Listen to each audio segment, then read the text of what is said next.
and welcome to another episode of Lexx Education. It's the comedy science podcast where... Ron's got a cough. I will edit it out, but I want you to know that was flowing beautifully. It was high energy, and then Ron just sort of like exploded. It's a science podcast, kind. It's not a science podcast, is it? It's a siblings podcast where science is the clapped out old car that we're driving around this flying umbrella. What's that from? This flying umbrella. Oh, it's from the Robin Hood. It's from Robin Hood, Ron. How are you, Ron? I am ill still. You are ill still. Ron's picked up like a Christmas cold, Christmas sort of flu thing. Yeah, went into a soft play for 5 minutes. Came back with all the diseases in the world. He's an uncle. He doesn't have the immune system that he requires. So you've got a little cough. I feel good this morning. I felt very cold yesterday. I did a lot of Comedy Bureau recording and got absolutely freezing.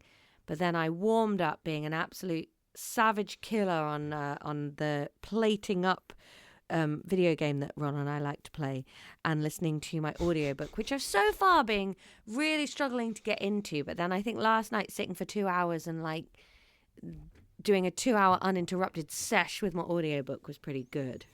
Nice. It's one of those ones where the book's like 40 hours long and it's a real fantasy fiction saga, you know, but it's definitely based on Game of Thrones?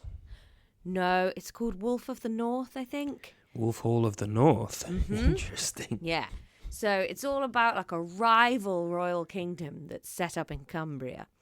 No, it's all sort of Viking-y coded, but they're not saying they're Vikings, and there's bits of magic and stuff, but it's definitely Vikings. But possibly set in Iceland, though, because there's a thing that he keeps referencing called a drauga, which I think's come up in another book like this that I've read that's like... Oh, it's like a warrior in a tomb. Yeah. Like a zombie. Yeah. That's come up in a book that was set in Iceland that I've read. They're classic. Oh, okay. Yeah. They're classic bad guys of a lot of fantasy stuff. Per exemple, you spend a lot of the first half of, a lot of Skyrim killing draugas. Oh, okay. Yeah. There's an author that I really like called Karen Maitland, and she writes really like eerie fantasy horror thriller sort of things that are always historical. And she had a really good one that was like these like mythical twins that have been like locked in a cave and they answer questions. And that one was all about a drauga. That's cool. I think we should do a Patreon episode on Neanderthals at some point. Yeah, all right. Because you listen to those books about Neanderthals. Did too. I've been watching lots of vids about like early humans and stuff. Yeah, that'd be interesting. I'm in, Rob. As long as we get back to buoyancy at some point, because I can't cope with the number of people knocking on my door every day asking when we're doing the next one. That's I barely fair. get a thing done between the doorbell ringing. We'll record buoyancy next week. Okay. You heard it here first. That means it's likely to go out on the 6th of February, everybody. 6th of Feb. Oh my God, it's snowing again. It is wintry here in a way I've never seen it before. I've had 3 days of snow. Wow. And it's just solidly been below freezing that whole time. Yeah, it was -2 here all day yesterday. Never rose, never fell. Just stayed very cold. I've never really known this before. This is climate collapse. It's the 6th of January, Ron. Is it Insurrection Day? Or was that the 7th? It is Insurrection Day. That was January 6th, yeah. All right. So we're going to have a little insurrection, just me and you. Can you remember what we were doing last time, Laura? I can, Ron. I was thinking about it before we started. We were looking at glycerol and triglycerides, and then we ended by talking about carboxyl groups. Yeah. Why were we talking about carboxyl groups? Because carboxyl groups are what make things an acid. And they were part of which molecule that we needed to learn about? That's part of a triglyceride? That's a great question, Ron. A hydrocarbon chain. That's another part of this molecule. Glycerol? No, glycerol, you already said glycerol's an Yeah. alcohol, not an acid. I don't know. I've got fatty acid written down. That's the one. You Fatty didn't need to acid. know. Okay. Well, that doesn't sound like an actual molecule, does it? That sounds like a sort of like a description. That's a bit loosey goosey. That's the me and you term. That's not the science name. Yeah, that'll be because fatty acids are a type of molecule. That hydrocarbon chain can be varied in length, and they can be unsaturated or saturated. Right. So, they might have a name like, dodeca carboxyl blah blah blah blah blah blah blah blah blah or something. However, the group of them we just call. Oh, I'm so hungry, Laura. Do you ever make a recipe and use the actual amount of carbs that they say on there? Ugh. And then you're just like, what is this, dinner for ants? But well, I've probably done that wrong. But here's the difference between your willpower and my power. My house is constantly, absolutely packed with carbs and delicious things. Me too. I've got more carbs. But I bet you resisted eating them because you were like, no, I've had my dinner. No, but it was a gnocchi arrabbiata, and we only had one pack of gnocchi, so I had to save half of that for Judith. Yeah. The thing is, if you can train your stomach to understand that half a pack of gnocchi is fine, there comes a day where you genuinely go, God, I can't believe I used to eat a whole one of these all alone. Like, it is fine. It just, your body doesn't want to believe that to begin with. Yeah, I was getting there pre-Christmas, and then the Yeah. hog days set in. The hog days are over now. The hog days are done. Yeah, I feel you, Ron. I had a Domino's pizza yesterday. Can you hear the rumbling? It is Tom, Tom, Tom. Look, it's hard. It's hard. It's cold. I was super hungry yesterday. I had a normal breakfast. I think I had a bagel for breakfast, and then I had a really delicious, avocado feta lemon juice bagel for lunch, which I was like, this is good fats. This is delicious. Let's go. And then I think it was being so cold all day. I was ravenous by about 4 o'clock, and I threw in a banana. I threw in something else, and I was like, oh God, I'm not going to make it till Tom gets home and we can have dinner. My body was just like, what is this? This is pathetic. Where is I assumed we'd become a medieval king over the last 2 weeks. Why have I been demoted? I was working on some good gout over here. Yeah. Because I've got Australia coming up, though, I am just using that as an excuse to do nothing about improving my life. Because I'm just saying to myself, I'm really going to do that when I'm in Australia. Oh, God, I'm going to...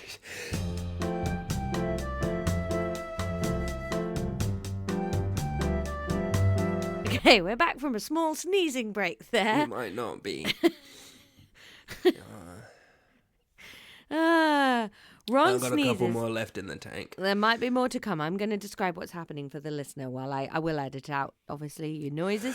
Ron's eyes are getting smaller and more closed. They have now become like the sort of sliver of a moon-style drawing that a person might do if they were drawing a very sneaky or mellow man. Each sneeze comes with a gasp, as if he has just seen a spectre float across his living room and tell him about the ghost of Hogging's past. And then there's quite a wet but not groufy sneeze. It's quite feminine, Ron's sneeze. It's very shoo. It's all in the shoo and not in the rouf. But he does do 1 million of them in a row. I just never wanted to be one of those people that, people that really oh God, it's going to happen again. Purr, purr. People Put a that finger under your nose like in a cartoon and it stops them.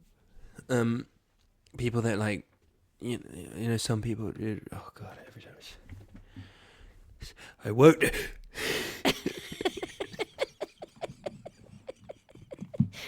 I am master of my sneezes. Some people really like push them out, and like especially like old dudes, they kind of just shout when they sneeze for no reason, and I desire not to be that. Right. So I perfectly just relax my entire body, and then the sneeze that comes out is just the sneeze that has to come out. I'm not pushing any of it out, and therefore it's just wind. There's no Ralph. No, there's no Ralph. Yeah. You're a Ralphless sneezer. I find sneezing to be one of the most satisfying things you can do. Yeah, I don't like how long it goes on for me. Yeah, yours are really weird. It's probably because you're not pushing anything out, Ron. That's why you do so many of them, because the business is still in there. Whereas Stuff if you comes got out. if you got a Stuff bit comes out. Ralphie, the business might come out a bit quicker. No, but just because if I just went before doing the exact same sneeze, which is what these old men are doing. Maybe not. Maybe there's something to it. Don't side with the old men. I would never side with the old men, Ron. That's not my will and want and whim. But look, it could be worth thinking about. Right, I'll be louder when I sneeze. Just try it once, is all I'm saying. Try one loud Ralph one day and see if that's what's been missing this whole time. Okay. I think I've just got a dust allergy and a sensitive little schnoz. Yeah, babes. Clean your damn house. Yucky. That was a good old man bit that I did there. That's good. I'm just going to scoop the cat because she's scared of the sneezes. Yeah. All right, Laura. Last time, we got halfway through the structure of triglyceride. That doesn't feel true. All right. I mean, you didn't know the word fatty acid, which is one of the I just two... didn't know it was the word. Yeah, so I can't think that we can say we finished it. Okay, so we did the whole glycerol. We drew out the glycerol, the chain of 3 C's with the ho-ho-ho and then the H's. What type of molecule is glycerol? An alcohol. What makes it an alcohol? The carboxyl group and the wandering H. It's not... No. The carboxyl group makes something an acid. Isn't that what you just said? No, alcohol. Oh. You said that. I don't know. What does make something an alcohol? What's the only other functional group you can name? A hydroxyl group. A hydroxyl group. There you go. So the hydroxyl group makes it an alcohol. Yes. Okay. All of our favourite alcohols have hydroxyl groups. Ethanol, propanol. Butanol, methanol. Okay, right. So we've learned about our carboxyl groups. Fatty acids, as I've said, can be varying length of the hydrocarbon chain. And like I said before, when we were talking about why they're just called fatty acids and they don't have a sassy little scientific name, it's because they can be unsaturated as well. We've obviously covered this before. Do you have any memory? Don't sass it like that, Ron. Do you know why they might be considered unsaturated or saturated? What that means? It's when every carbon bond is used or not used. Like if there's double bonds between carbons, then it's unsaturated. But if every carbon bond is taken up with a hydrogen, then it's saturated. Absolutely, Laura. Well done. Yes. fatty acids can be monounsaturated. That means they have one carbon-carbon double bond. Yeah. Or they can be polyunsaturated, more than one carbon-carbon double bond. Carbon-carbon double bond riding through the glen. Yes. Monounsaturated, polyunsaturated. Okay. Yeah, I can cope with that. Let me just send you a picture of a fatty acid. All right. Okay. Ron sent me a little image here.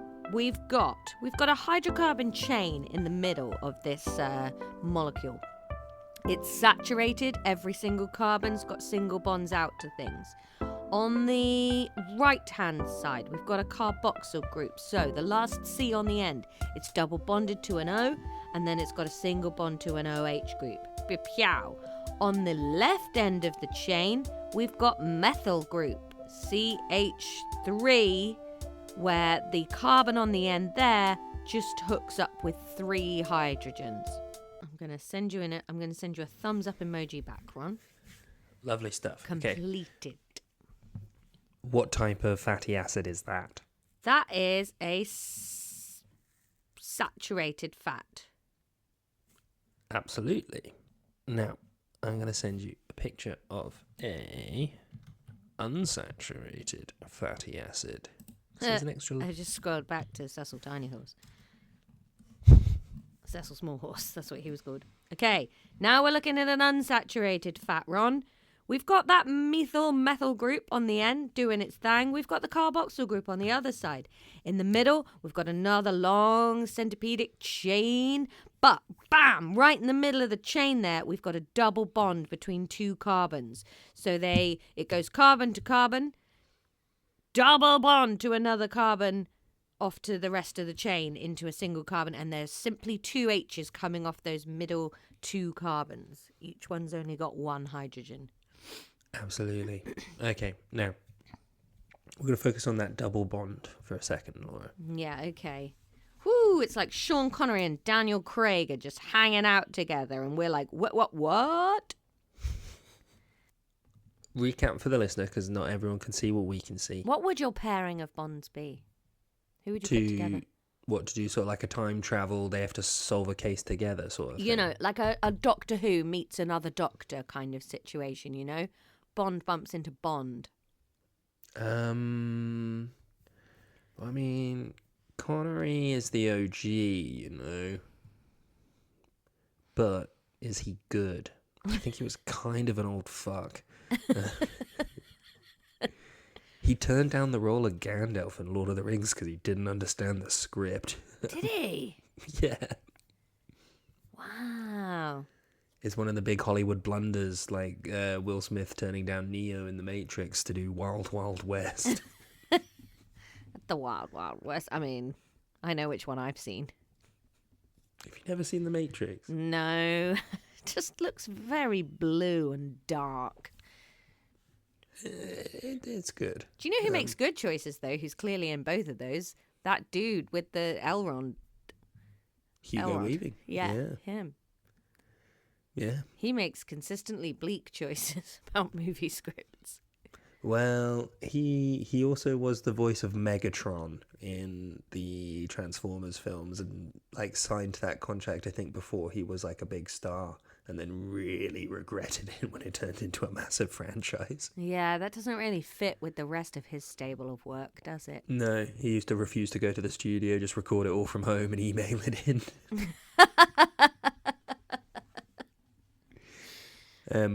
Judith and I watched Lord of the Rings over the I thought you were going to say Judith really loves Transformers for a second. No, Judith really hated Elrond, Hugo Weaving in Lord of the Rings. Oh, wow. Yeah. I think it's because she works in politics, so, like, you know, a playing it safe political leader was just like, dude, no. Maybe. More, I think he was mean to Liv Tyler, and Judith loved Liv Tyler in Lord of the Rings. Yeah, okay. Maybe you guys should have, like, Lord of the Rings themed wedding. Not overtly, but just, you know, a bit sassily dressed. I don't know.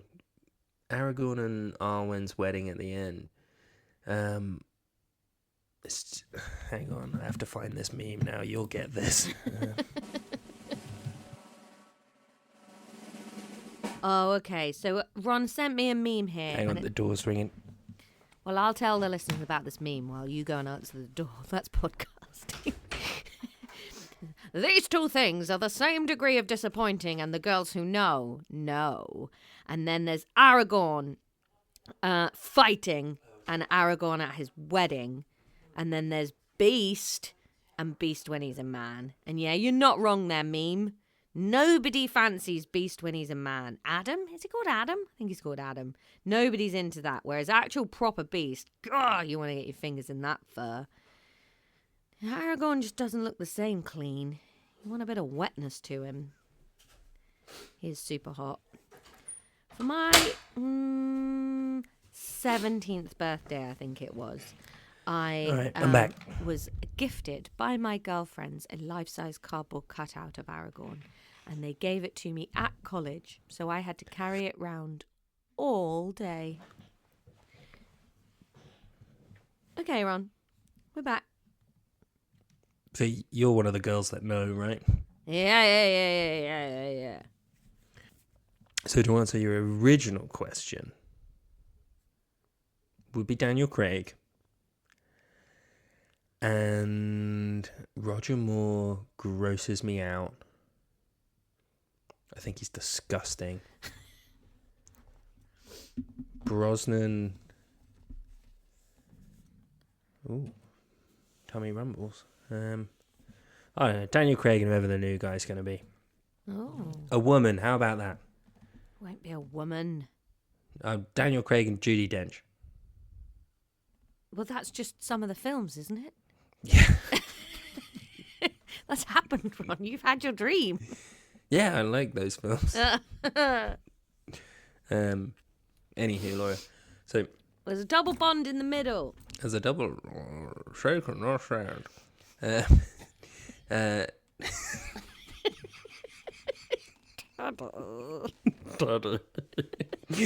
Daniel Craig and Rowan Atkinson, not double bond. Bond Johnny English. And we'll call it Bondy English.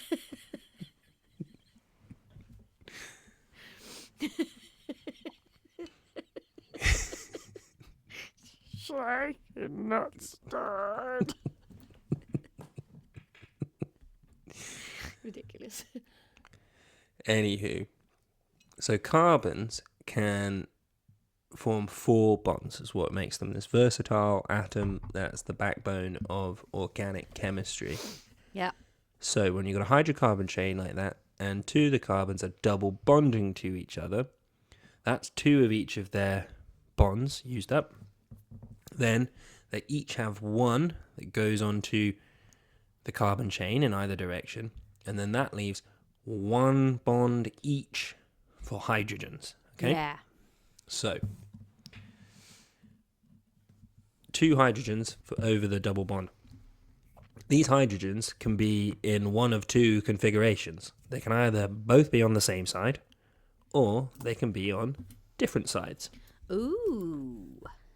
I'm just drawing this out, Ron. Yeah, do. CC, my playmate. Na-na-na-na-na. My sister's got the flu. Chickenpox and measles too. Okay, there we go. I've done one of them both on the same side and one with them rowing. Smashing. So, have you, again, from Trini and Susanna, or maybe a Gillian McKeith type, have you ever heard the phrase trans fats? Yes. So, do you know what cis and trans mean, just like from the Greek? Yes. So, I don't know how to say it in efficient language, but cis means like, what trans means to change, I think, or to have changed, or to like that. And cis means like to have not, or to be originally as. I don't like that kind of thing. So my understanding, and let's get this right, but my understanding is it more just means kind of the same and different.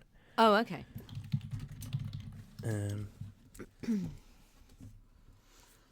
Yeah, so it's Latin actually, sorry, not Greek. But cis means on this side of, and trans means across from. Right, okay. So the trans fats are the ones where the H's are on opposite sides from each other's. Cis fatty acids are the ones when they're on the same side. Gotcha. Okay, so that's a cis fatty acid, and that's a trans fatty acid. Gotcha. So cis fatty acids, they can be metabolized. The Whoa, that was a my tummy term. rumble. Let's get ready to tumble. So cis fatty acids can be metabolized. Yep, they can form the enzyme substrate complex. They're the right shape. If you think about the cis fatty acid, this is obviously a gross simplification, but if you put your thumb in the right spot so you can't see the gap, they basically look like a saturated fatty acid. You've got the row of hydrogens all along the top, so they're the right shape. If you've got a trans fatty acid, H is on either side, there's a gap on both sides and it's the wrong shape. It can't form the enzyme substrate complex, therefore it is not metabolized, and because it's just hanging around in your blood and whatnot, it's linked with coronary heart disease. Trans fats. Okay. And that's due to the shape. Mm-hmm. Okay. Well, all enzyme stuff is due to the shape, isn't it? Yes. Okay. So we know our fatty acids now, and we know our glycerol now. Now we need to think about triglyceride. Looking at the two molecules and knowing what you know about electronegativity, the propensity of different things to fall off of other places, where do you think that bond's going to happen? Bond of what to what? The fatty acid to the glycerol. Okay, so are we talking cis or trans fatty acid? Well, you know that those can both. Well, I'm telling you now, those can both form triglyceride. So it's probably not the point of difference. Okay. So I'm looking at glycerol. Is it the H of the OH group that's likely to go? Mm-hmm. So that's where it'll form the bond on the glycerol.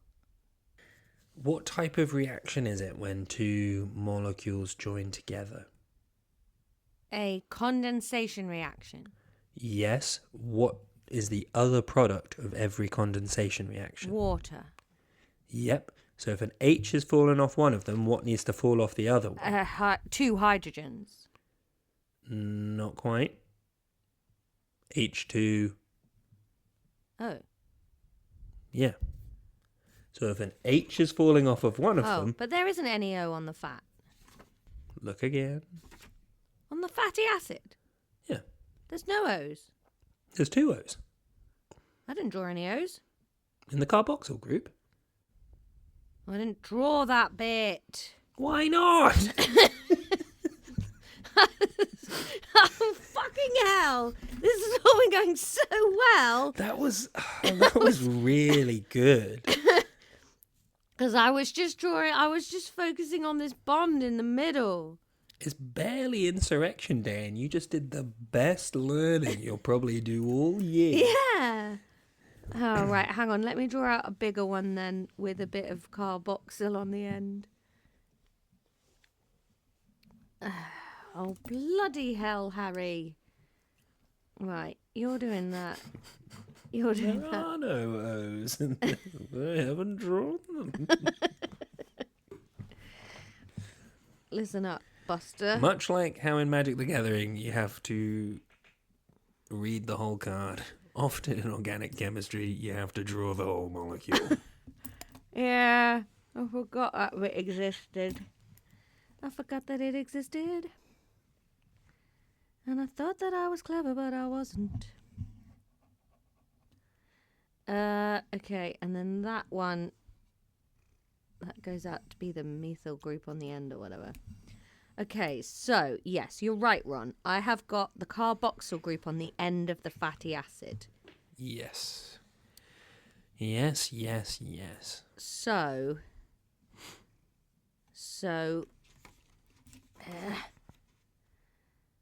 okay, and then I'm gonna draw glycerol on the same page. That's clever, isn't it? Yes. C. Oh, top bananas. Okay, right, I've got them next to each other now. So, we need to make a water. So, we're gonna lose 2 H's and an O. So is it going to be a hydrogen off of a hydroxyl group on each of them that goes? Yeah. And is it the single O at the end of the... No, that's double bonded. That's not going to go. So is it a whole hydroxyl group off one of them? Yeah, absolutely. So one of them donates the H, one of them donates the whole hydroxyl group. The water is formed. And then, so I'm just going to show you, I'm going to send over a picture because this, so you don't have to worry about drawing off the whole hydrocarbon chain. We know what a hydrocarbon chain looks like. So that's kind of with the fatty acids awaiting condensation to the glycerol molecule. Could you just draw, after the bonds have been done, the sort of the glycerol backbone of the triglyceride molecule for me? Well, these have got pluses at all of the OHs. So do each of the OHs make a connection?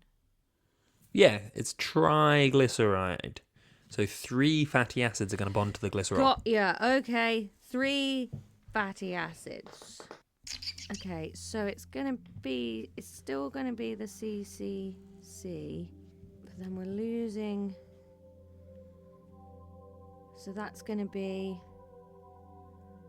O, only the O is left there, and then does that just go straight to a C?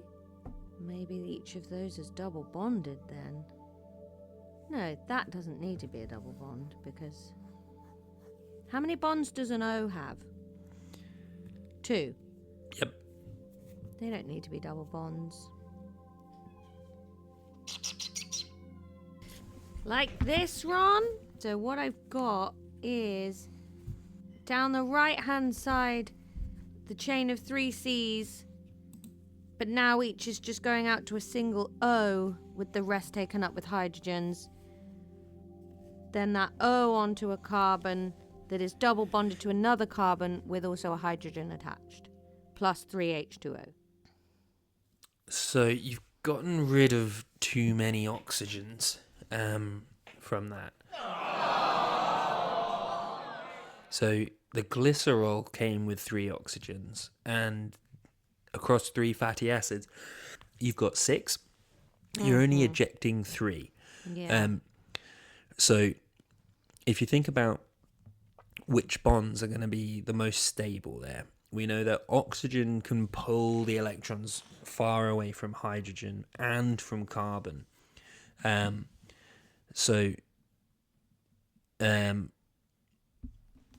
oxygens are going to be destabilizing stuff. However, if you think about the amount of energy it's going to take to break a bond, just the fact that O to C is a double bond, that's probably not getting broken. Yeah. So in place of where you've got that single bond to a hydrogen on the fatty acid side of things, Yeah. you'd have a double bond oxygen there on each of them. Where? On the hydrogen?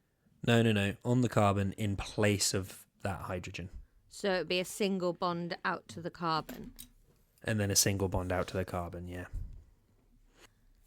So in all of these biological processes, your cells, your pathways and whatnot, your enzymes, they're going to be designed to do this in the most efficient way possible, right? So when they're joining these two molecules, the energy it would take to break that double bond and then reform a double and then remake a double bond with all of these carbons and stuff, that's going to take a lot of energy. So they're going to try and do it with as little changes as possible. Yeah. So, okay, I've tried again. So the join between the glycerol and the fatty acid is right. There's still no need to have the double bond with the carbons. I thought the double bond is what made it a fatty acid. No, that's the saturated versus unsaturated part. Oh, but it could be that. It could be that, yeah. But it's not... That's not why you did that. What makes it a fatty acid is the fact that it's a fat attached to a carboxyl group that makes it an acid. That's what makes it fatty acid. And the fatty acid can be saturated or unsaturated. However, you've got the bond between them correct now. The last bit that we'll say today, I guess, is just that the join between the glycerol and the fatty acid. So that C with the double bond to an oxygen that goes to an oxygen that goes to a carbon. Yeah. That is a functional group that you need to be able to recognize and name. Okay? The C that goes to an oxygen with a double bond to an oxygen that goes to a carbon. Yeah, the whole bond bit. So the C that's got the double bond to the oxygen, and then that goes to an oxygen, and then that goes to a carbon. Yeah. The join between them, basically. That is called an ester bond. Ester bond. Yeah, we've talked that through before. Yeah. We have made all possible ester bond jokes. Have we? Yes. It's a shame. 'Twas slim pickings at the beginning. Maybe that's where they need to go in this post-Craig world. Gloria Esterbond. Yep, we've already done that. Has anybody thought of that? Yes, us, months ago. That's an ester. Therefore, this process can be called esterification. Esterification. Okay. And then the other bit that you just need to remember, because you might get this, is the classic sort of thing that they'll write an exam question about and try and catch you out on. The products of this reaction would be 1 glycerol plus 3 fatty acids equals what? Let's get you to do that. It's just a 1 final glycerol bit of plus test. 3 fatty acids equals triglyceride. And Water. 3 give me more. waters. 3 waters. Yeah, that's the classic sort of thing they'll try and trip you up on. 3 waters. And 3 waters, please. That's a condensation reaction, so it's producing a water for each bond that is formed. It is a condensation reaction, and it is esterification. Yeah, it's a lot. both There's of a lot those going things. on. Yeah. We'll leave it there for today, though. I've done really well. You've done brilliantly. Next time we'll talk about triglycerides and their function, what they're for and how they work in that. And then we've just got phospholipids to do, and then we'll do a little fats recap. Fats recap. One of the jazz kings of the 40s. All right, Yeah. Ron. Gosh. Well, pow, pow. That's one of our best sciences ever. Ba-da-dum, rum, ba-ba-bum, ba-da-da-da-da-ha-ha. Hoop-boop-boo, hoop-boop-boop-boo. A big old fat thank you to Fatty acid, thank you. Fatty acid. High glyceride to Rebecca Schwartz, our Hey. newest patron. Love to have you on board, Rebecca. Your job in the lexicon is you're going to be the time traveler's bandit. What's it called? Doctor Who, when they have just a mate that they go around with. Time Traveller's Bandit. You are the Time Traveller's Bandit. You're going to be the time traveler's bandit going around with two problematic old men. Not solving crimes per se, but protecting the Empire's interest. Are they going to be aliens? Not in the Doctor Who sense. Foreign nationals, yes. It might be slightly more suave than a phone box, though, so you have that to look forward to. But thank you very much for becoming a patron. Yeah, we love it. And we hope you love us. Very grateful. Enjoy the back catalogue of wonderful stuff, including out last week an episode on Helena Snackenborg, everybody's favourite historical snack. In typical Lexx Education fashion, we've already covered it and we're now far too late to do it again. That's the joy of it. And get involved on the Discord, Rebecca. It's a lovely crew. It is a nice place to be. All right, everyone. Have a lovely week. Well done, me. Let's take this joyous energy into everything we do today. See ya. Class dismissed.